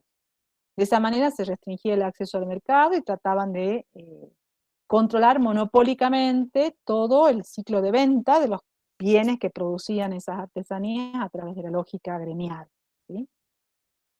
Y en esas ciudades, además, estaban los comerciantes. Para los comerciantes, en realidad, durante la Edad Media, durante ese orden feudal, no ejercían demasiado dominio o control sobre las actividades productivas ni de los campesinos ni de los artesanos, porque fíjense ustedes que los campesinos en realidad prácticamente no compraban, o sea, no tenían intermediación de comerciantes porque producían todo lo que ellos necesitaban, hasta sus propias vestimentas, y en todo caso vendían algunos de los bienes en excedente que tenían los campesinos, pero lo hacían directamente, sin intermediarios, sin comerciantes. Por eso hablamos de que estaban fuera del círculo comercial. Los artesanos, a través del control gremial, prácticamente también salían del yugo de la intermediación del comercio, ¿sí? Y esa situación, que estaba muy claramente marcada en el orden feudal, va a comenzar a cambiar a partir del siglo XVI, cuando se produzca la expansión ultramarina, el incremento de la riqueza, y se incremente también el número de esa burguesía, de ese núcleo de comerciantes, a lo que vamos a llamar burgueses comerciales. Cuando hablamos de expansión ultramarina en el siglo XVI, nos estamos refiriendo ¿a qué? A la expansión por mar de algunos países europeos, principalmente España y Portugal, que van a conquistar territorios que ni siquiera se ven que existían hasta ese entonces, como América, y ahí, digamos, se va a empezar a potenciar un sector de comerciantes que van a empezar a tener autonomía del mundo feudal, es decir, de esa autonomía campesina, de esa autonomía de los artesanos, ¿sí? Es decir, la expansión ultramarina lo que va a impulsar es el desarrollo del capital comercial, es decir, del capital que se acumula a partir del comercio, básicamente, y que van a ser enormes riquezas. Imagínense ustedes que se conquista todo un continente, en el caso de América, y se empiezan a controlar grandes partes de África y de Asia con esa expansión ultramarina, del siglo XVI, ¿sí?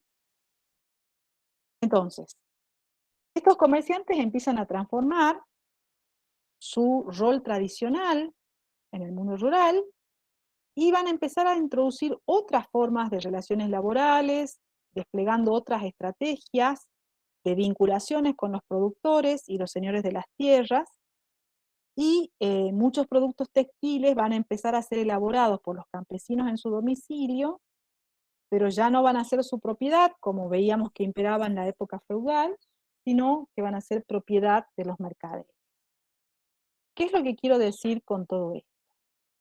Básicamente que esa expansión comercial que habilita de una manera distinta la actividad de un nuevo sector social, pujante, que es la burguesía comercial, un grupo entonces que va a empezar a enriquecerse, que va a empezar a expandir su actividad, va a buscar la forma de aumentar la producción saltándose o evadiendo el control, por ejemplo, de los artesanos y obligándolos de alguna manera a los campesinos a vincularse con ellos, ¿sí? Lo que vamos a ver entonces, básicamente, es que la participación del capital comercial, es decir, del capital que van a empezar a invertir estos sectores comerciantes en la producción manufacturera, va a empezar a adoptar tres formas distintas. Y en realidad va a empezar a transformar la propia forma de producción manufacturera. A ver, tengamos en claro esta idea. En el orden feudal, los campesinos producían la mayor parte de lo que ellos consumían y algún excedente lo vendían por fuera de las normas de mercado, sin intermediación. Los artesanos eran bastante autónomos, tenían una actividad comercial controlada a través de los gremios, y estos comerciantes que se van a empezar a expandir y acumular riqueza, y a tener riqueza para llevar al ámbito de la producción de la industria en sus propios países de orígenes, van a transformar la producción manufacturera. Es decir, al invertir ese capital comercial en la industria, en la manufactura, van a alterar esas formas anteriores de la época feudal. ¿Cuáles van a ser estas tres formas? Una se llamó el putting out system, el sistema, digamos, un sistema de explotación doméstica, a domicilio, de los campesinos, que consistía, como dice la Filipina, en que hay una asociación, hay dos sectores que se agrupan, digamos, o se asocian en esta actividad, campesinos y comerciantes. Los campesinos reciben materia prima, reciben lana en bruto o hilo de un mercader, de un empresario, de un comerciante, elaboran el producto, que es el hilo o el tejido, es decir, hacen los hilos de algodón o tejen todos los productos que son de lana, en sus propias casas, con sus propias herramientas, involucrando a toda la mano de obra familiar, digamos, padre, madre, hijo, abuelo, sobrinos, nietos, etcétera, ¿sí? A toda la mano de obra familiar de ese domicilio, ¿sí? Y después entregan el producto acabado al comerciante a cambio de dinero. Es el comerciante el que se encarga luego entonces de vender. Para los campesinos esto va a significar un complemento de sus actividades agrícolas, pero la situación de este sistema va a empezar un poco a cambiar también a partir de la introducción del algodón en la campaña inglesa, porque bueno, el algodón no es una producción de origen inglés, el algodón es traído, lo traen los británicos de América, de Estados Unidos, del sur de Estados Unidos, y entonces de esa manera, cuando se extienda la industria del algodón, fundamentalmente con la revolución industrial, ya estos campesinos que, digamos, aportaban la materia prima, porque aportaban la lana de oveja, ahora van a dejar de ser y ahí un poco va a empezar a desaparecer el sistema. La otra forma en la que va a irrumpir también el capital comercial es en la industria doméstica, en donde, digamos, hay un grupo de campesinos que son propietarios o arrendatarios de tierra, que la diferencia con nosotros es que compran o producen lana, instalan un taller, pero no en su casa, ¿sí? Trabajan los miembros de la familia, pero también involucran a otra mano de obra que no es familiar, de obreros asalariados, pero que se asocian para vender a los comerciantes, para vender los tejidos en los mercados urbanos, ¿sí? Y a veces esos mercaderes también les prestan para comprar la lana en el caso de que no la produzcan. Y la otra forma donde también van a actuar estos comerciantes que van a potenciarse con el desarrollo del comercio a partir de la conquista de América, la expansión altomarina, se llama la manufactura, en donde ya se abandonan esos hogares o esos pequeños talleres cercanos a los hogares de los productores, se instalan en las ciudades, son talleres urbanos, donde hay algunos telares mecánicos, y tanto el taller como esos telares van a ser propiedad de los mercaderes, de los comerciantes que contratan mano de obra. Esas primeras manufacturas van a estar asociadas a los procesos de acabado de las lanas, de las telas, es decir, para el apresto, para el teñido de esas telas. Es decir, es como que se va a integrar con los otros dos sistemas, se hila, se teje, ese bien, digamos, de vestimenta, se lo dan y pasa a esta manufactura, a este taller urbano, para que allí se termine de prolijarlo, de teñirlo, de darle distintos colores, etcétera, etcétera. Bueno, esto que acabamos de señalar va a ser va a significar importantes transformaciones y cambios, va a ser una vía de acumulación originaria de capital, en donde se va a empezar a separar también la producción manufacturera de los productores. Recordemos, con los cercamientos hay un proceso de acumulación originaria de capital agrícola. ¿Por qué? Porque las tierras, digamos, terminan, los campesinos quedan privados, ¿no es cierto?, de mantener o de sostener esas tierras. En este caso, lo que estamos viendo es que con estas asociaciones hay un capital originario que es un capital comercial, que de alguna manera empieza a separar a los productores que antes, de manufacturas, que antes controlaban todo el circuito de la producción, ¿sí? Todos estos sistemas que nosotros estamos señalando acá, con sus distintas modalidades, lo que van a hacer es preparar una mano de obra apta para trabajar después en las industrias, y apta para después constituir el proletariado de la actividad industrial capitalista. Estas tres formas que acabamos de señalar van a empezar a alejar a los campesinos de su total dependencia de la tierra y a separarlos de los medios de producción, los va a acostumbrar a manejar dinero, a trabajar a destajo, los va a aislar del proceso de producción global y en muchos casos también les va a generar endeudamiento con los mercaderes. Bueno, todo este proceso que estamos señalando con estas variantes, con estas formas, en cuanto se empieza a asociar el capital comercial con la producción industrial, los historiadores lo han llamado protoindustria. Y esto ha permitido revisar la concepción global que había de la revolución industrial como una abrupta ruptura con las características previas que había.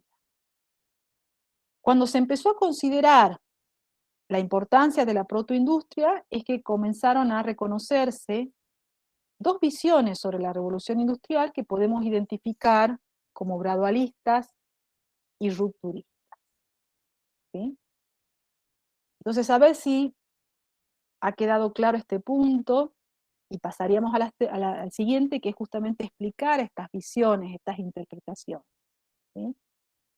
Estamos señalando de que en Inglaterra también se van a dar una serie de transformaciones en el sector artesanal o industrial, en el sector comercial, y que básicamente esa transformación va a estar dada por el crecimiento, el protagonismo, la capacidad de acumular riqueza, la independencia, la autonomía, que comienza a tener un sector social que son los comerciantes. Los comerciantes comienzan de alguna manera a introducir innovaciones en la producción, desarrollan la actividad comercial por la actividad que hacen con el comercio de ultramar, y esas riquezas, esos capitales que logran, que concretan, que tienen por esa expansión del comercio, lo empiezan a buscar a la producción manufacturera con estas tres formas, y de esa manera empieza a haber una producción industrial que se llama protoindustria, que fue diferente a la del orden feudal, la de los artesanos, la de los propios campesinos autónomos de autoconsumo, ¿sí? Entonces, hasta aquí este punto, y a ver si hay comprensión de lo que acabamos de explicar. ¿Alguna duda?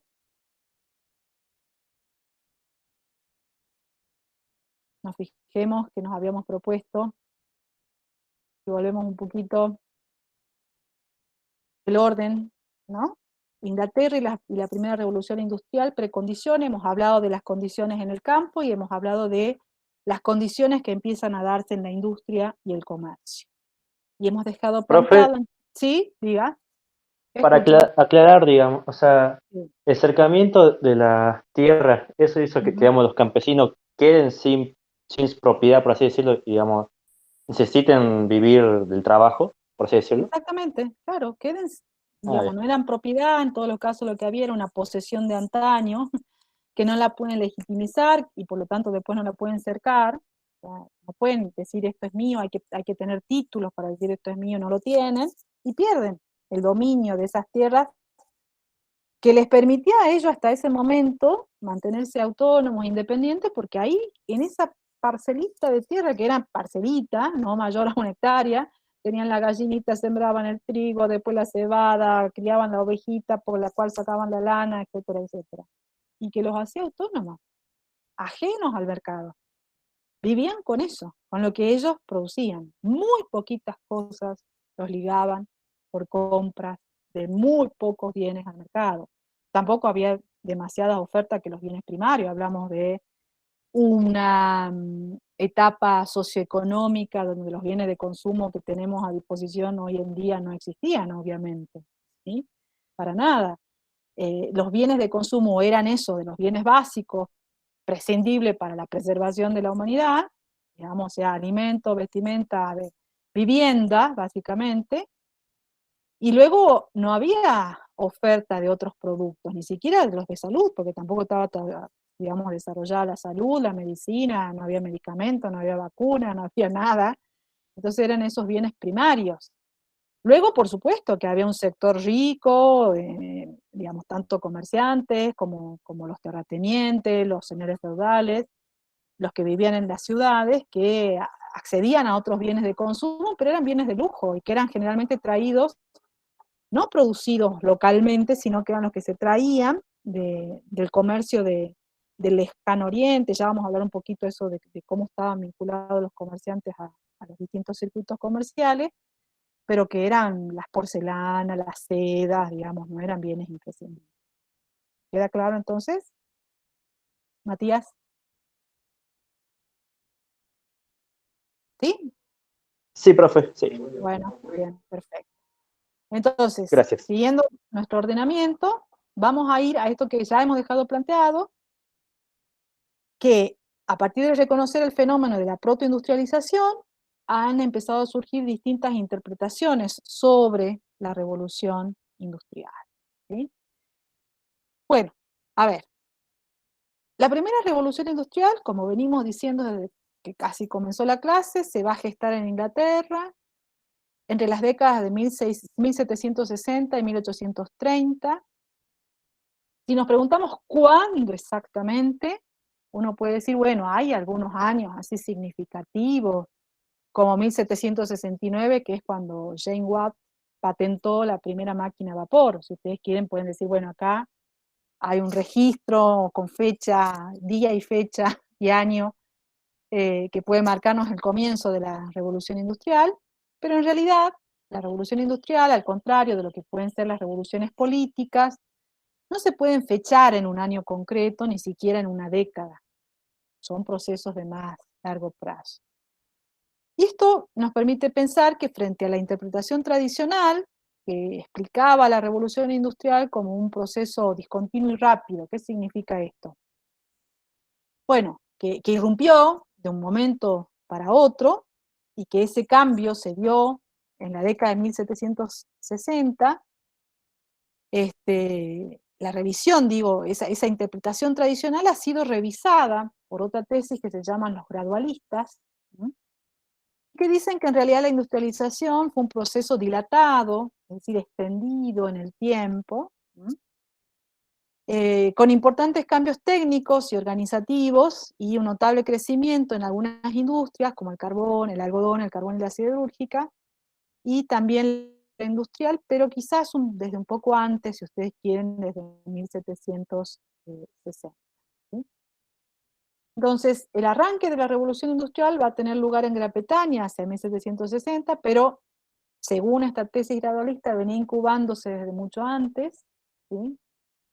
Y por otro lado, el impacto del crecimiento sostenido que va a generar esta revolución no se va a notar sino hasta 1840, y además hay que decir que durante todo ese lapso, gran parte de ese lapso de tiempo, por lo menos hasta 1820, la revolución industrial estuvo concentrada en sus efectos en Inglaterra, y que recién a partir de esa etapa va a empezar a difundirse al continente europeo, donde, bueno, se van a empezar a dar revoluciones industriales con características diferentes, ¿no es cierto?, al prototipo de la industrialización inglesa.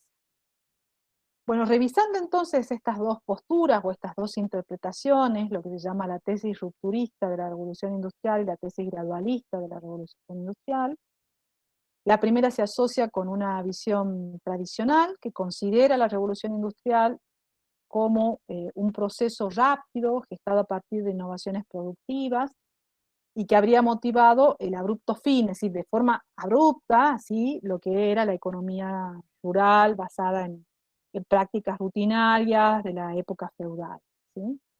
Un representante de esta teoría es David Landes, que define la revolución industrial como un complejo de innovaciones tecnológicas, que esas innovaciones sustituyen la habilidad humana por maquinarias, y además hay un reemplazo de la fuerza humana y animal en cuanto a uso de energía por la energía mecánica, y que todo ese conjunto, ¿no es cierto?, el cambio en el uso de energías, el cambio tecnológico, va a provocar el paso acelerado, dice Landes, de la producción artesanal a la producción fabril.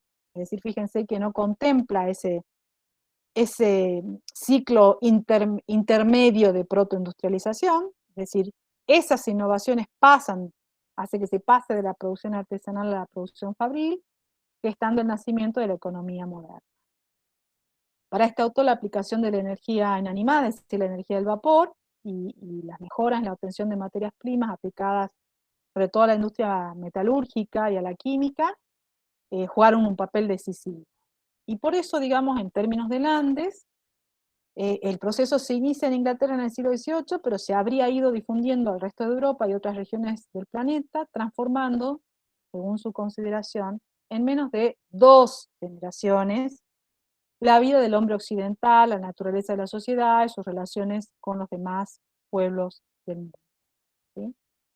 Bueno, esta interpretación rupturista, es decir, de la irrupción abrupta de la revolución industrial y que no conoce etapas intermedias y de más largo plazo, hace hincapié en un cambio acelerado provocado por la revolución industrial, que había explotado entonces, o sea, que se manifiesta en las 2 últimas décadas del siglo XVIII, y fue un poco la interpretación que predominó hasta la década de 1970, hasta que empiezan a surgir estos nuevos estudios, ¿no?, que hablan y que ponen en escena la protoindustrialización.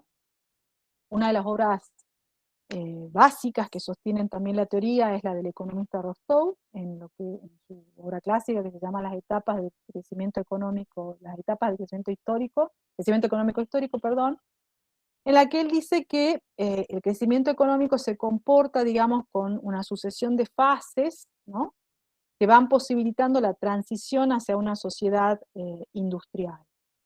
Y que al momento en que se instala la industria moderna, esta de la revolución industrial, lo que sucedió es un take-off, o un despegue.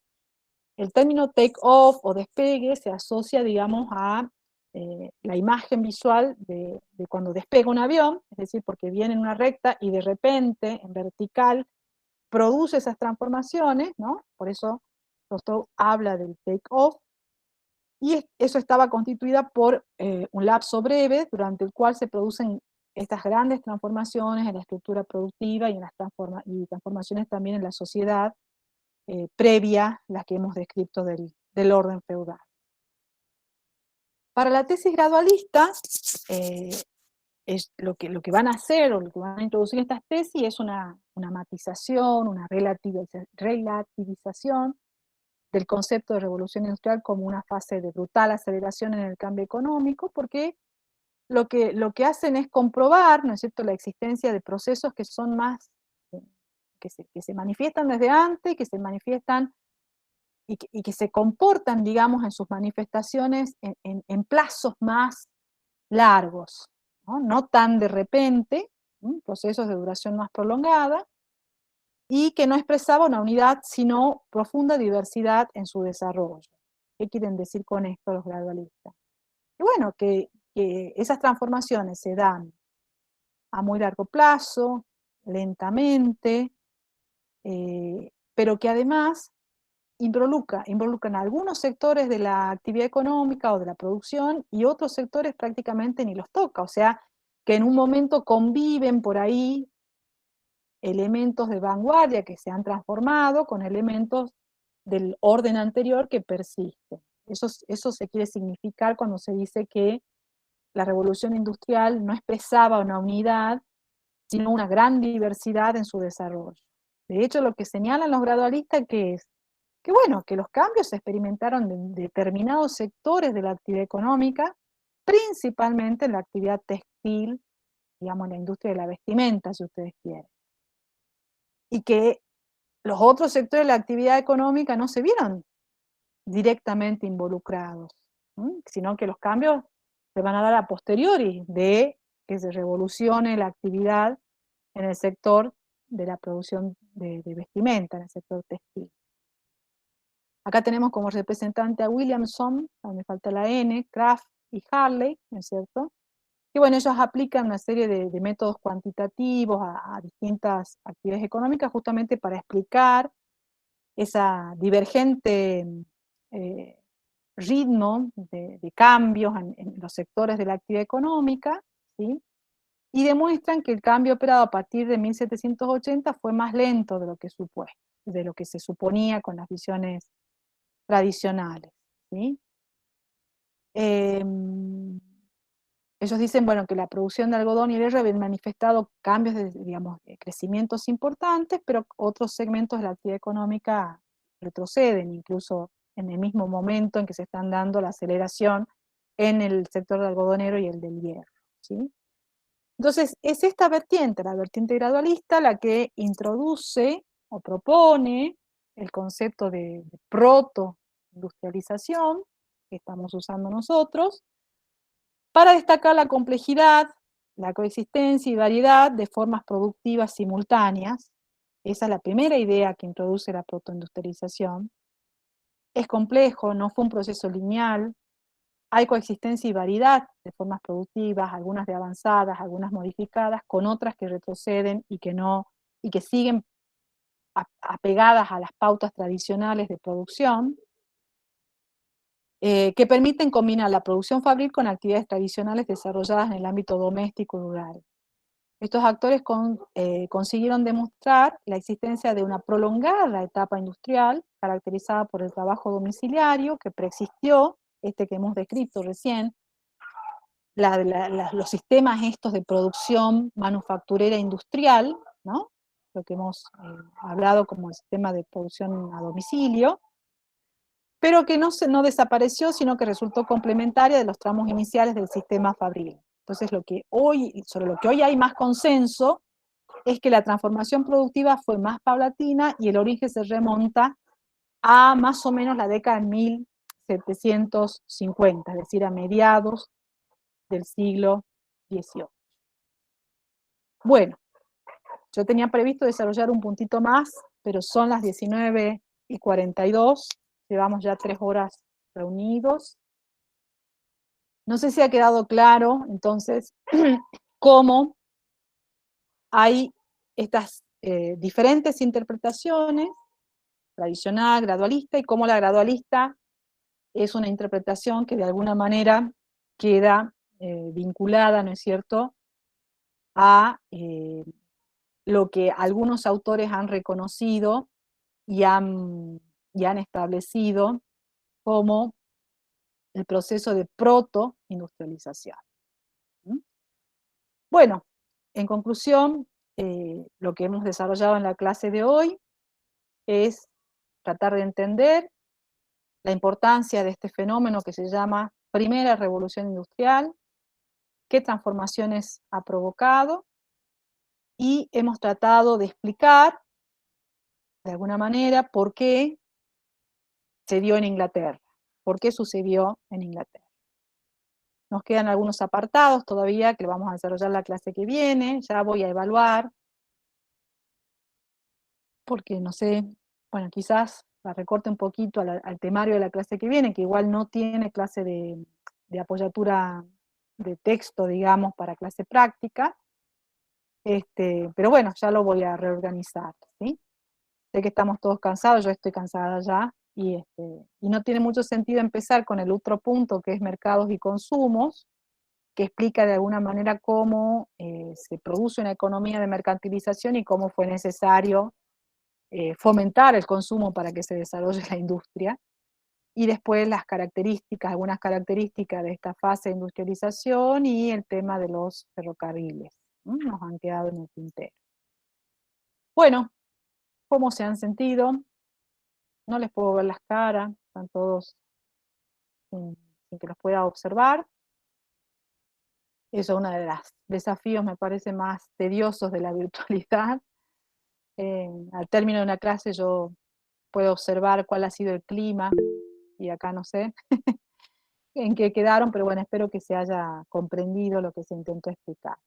Sí, todas las filminas las vamos a subir. Yo a esta prefiero no subirla ya, porque no ha sido completamente desarrollada, ¿sí?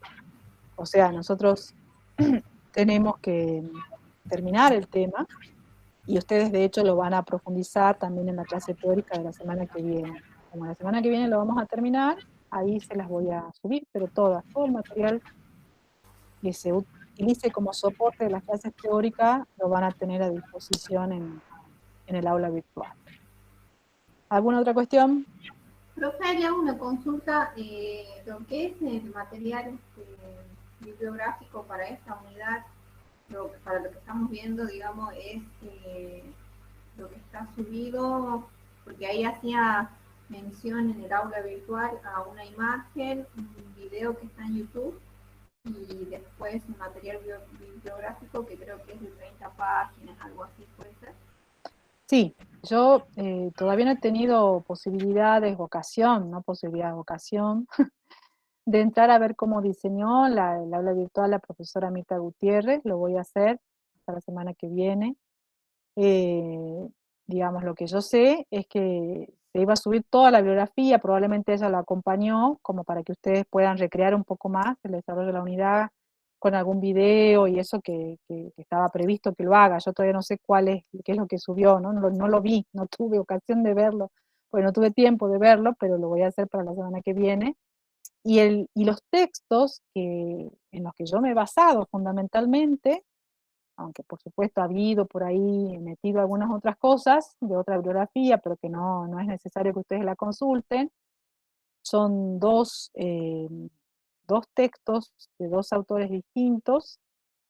El primero es de Giuliani, que se llama Capitalismo y Revolución Industrial, y el segundo es de Lettieri, que son unas 4 hojitas que justamente lo que hace es explicar esto de las tesis gradualistas y rupturistas, que el otro texto no lo explica, ¿sí? Acá hay una duda, que es cómo surge, si la figura del comerciante, cómo surge en sí la figura del comerciante. Es decir, comerciantes hubo siempre en las ciudades, hubo burgueses, digamos, incluso las ciudades medievales, europeas, no se llamaban ciudades, se llamaban burgos, porque eran el lugar de habitación, es decir, de residencia, de los burgueses. Los burgueses eran los comerciantes. No pude ahora desarrollar, pero previo, digamos, al desarrollo del comercio mundial que permite la conquista de América y de la expansión ultramarina del siglo XVI, estos comerciantes estaban circunscritos al comercio con Oriente, porque no se sabía, no se tenía conocimiento ni siquiera de que existía América, ni del continente, ni del Océano Atlántico.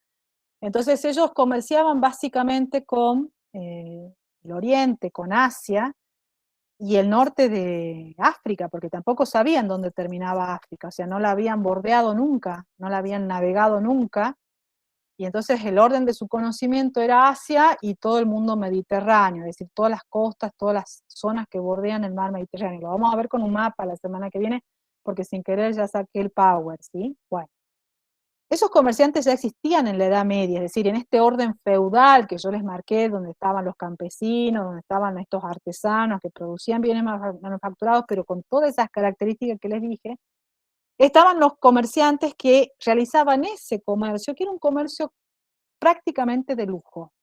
Es decir, no era un comercio en donde había una gran demanda, porque estaba reducido a un pequeño sector de la sociedad europea medieval que consumía las porcelanas chinas, algunas especias, las sedas de la India, digamos, cosas que eran muy exquisitas, ¿sí? Y que no iban a parar la mano de un campesino, de ninguna manera. Entonces, esa actividad comercial ellos la hacían de alguna manera independiente, pero tampoco participaban del área productiva.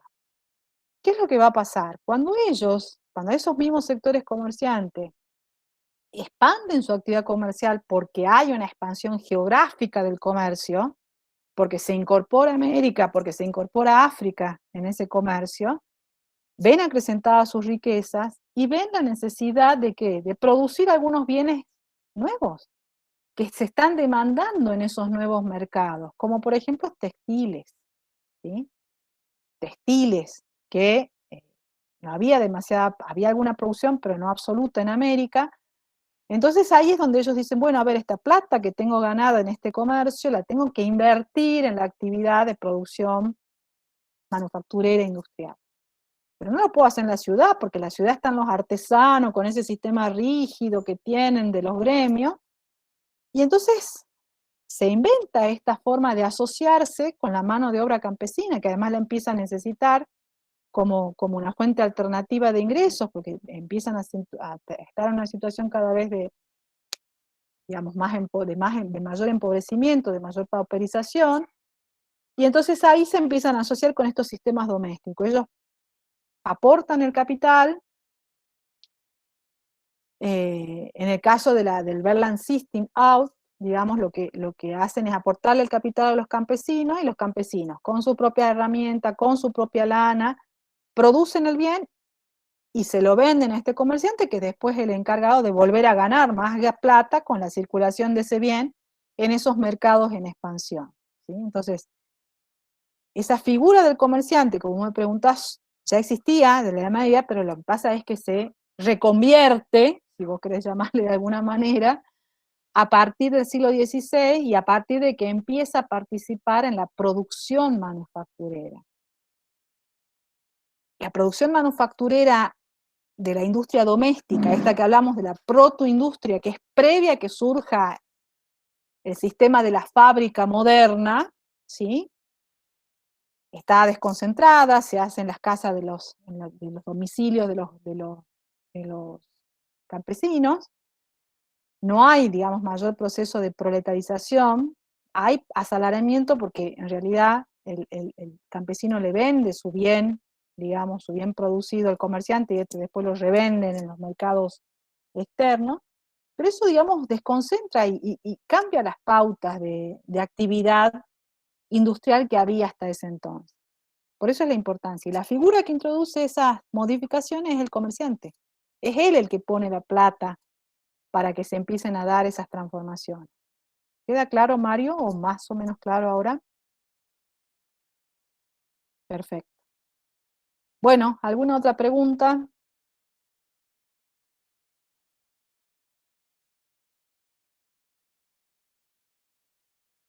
¿No hay más preguntas? Bueno, los dejo descansar, yo también descanso hasta el próximo miércoles, y nos encontramos a las 16, recuerden que hemos quedado, ¿sí? A las 16 para tratar de no extendernos hasta las 20. Ya vamos a empezar a fluir más rápidamente y van a ver que no va a ser necesaria las 3 horas, y además si es necesaria vamos a hacer un cortecito, aunque la primera parte estuvimos hablando más bien de cosas generales y organizativas. Bueno, los saludo, buenas noches a todos y que sigan bien. Hasta luego.